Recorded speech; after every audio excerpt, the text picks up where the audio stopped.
Are you nervous about artificial intelligence, AI?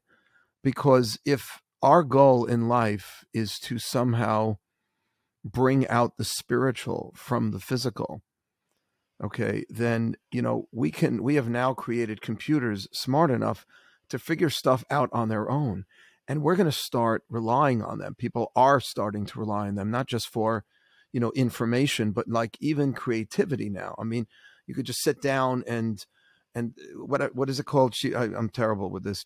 Help me Chat help somebody. GPT. Yeah, thank you very No, much. right? Chat GPT. Chat I'll tell you. GBT. So you hear what I'm asking? I'm Yeah, like I'm actually not. I'm not worried at all about it. I'll tell you why. First of all, I'm not worried in general about the future because I can't control it, and God knows it better than I. And so, great people before us have been concerned about cars, and concerned about computers, and concerned about all. I mean, in every generation, there's some new thing that is the technology that's going to be the future, in which leaders get up and say, "This is the end of civilization." I don't believe. Listen, but I rely on God with this stuff. Like the stuff that's beyond my future. Until someone gives me a time machine, I don't. But let me tell you why I think there's a value to it. At the end of the day, the future of time, the messianic era, the rabbis teach us that Rambam, I think, speaks about this directly. How we'll be free to spend all our days delving into spiritual wisdom. There is no AI bot that can tap into spiritual wisdom, as far as I Mhm. know. So if we can get to a place where it can figure out how to like get me to work and do my laundry and turn on the lights, and it knows that it writes my term sheets for me, and I'm sure that if people that know AI are like you, that's just the beginning of it. Fine. In my humble opinion of the little that I know, if it allows me to stop thinking about the mundane world and gives me an extra few hours to delve into spiritual wisdom, Mhm. bring it on. And maybe this is the beginning of the messianic era in which God says there will be an ability for us to function in society automatically, and now you're free. It'll work. The traffic will just work.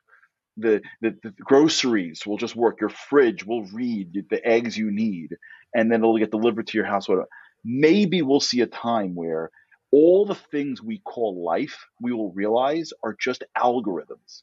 Mhm. And the life that we really never got to go to because we're too busy is a life in which we are tapping into the spiritual wisdom of the creator, which no bot could ever algorithmize because it's spiritual.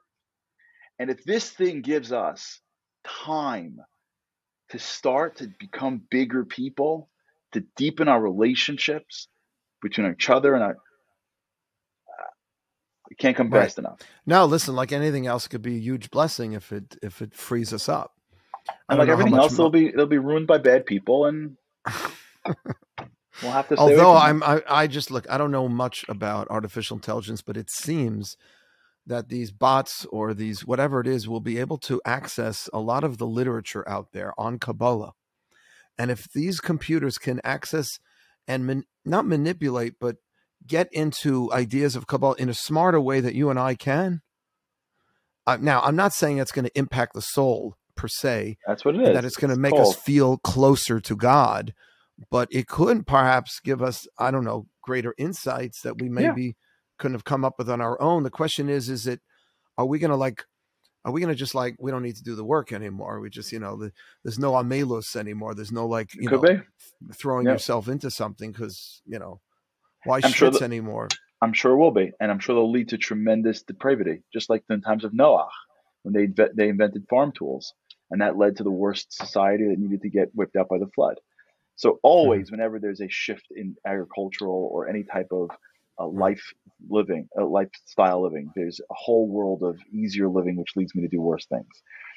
But if you're on a spiritual quest and you get a couple hours free a day, and that allows you to turn on the light, if you get to live in a time where you get to turn the light on, our grandparents spend all day trying to survive. If our Mhm. grandkids can wake up in the morning and have the physical world work for them, and they're smart enough and have been trained by us enough to know what it feels like to be a soul.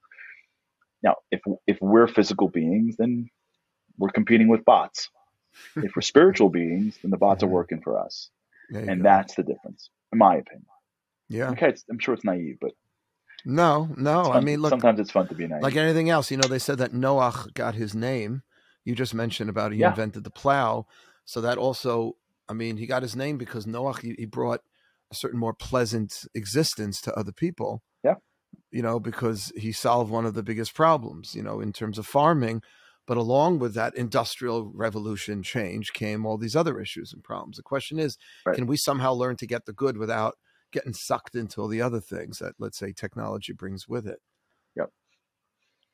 Not so simple.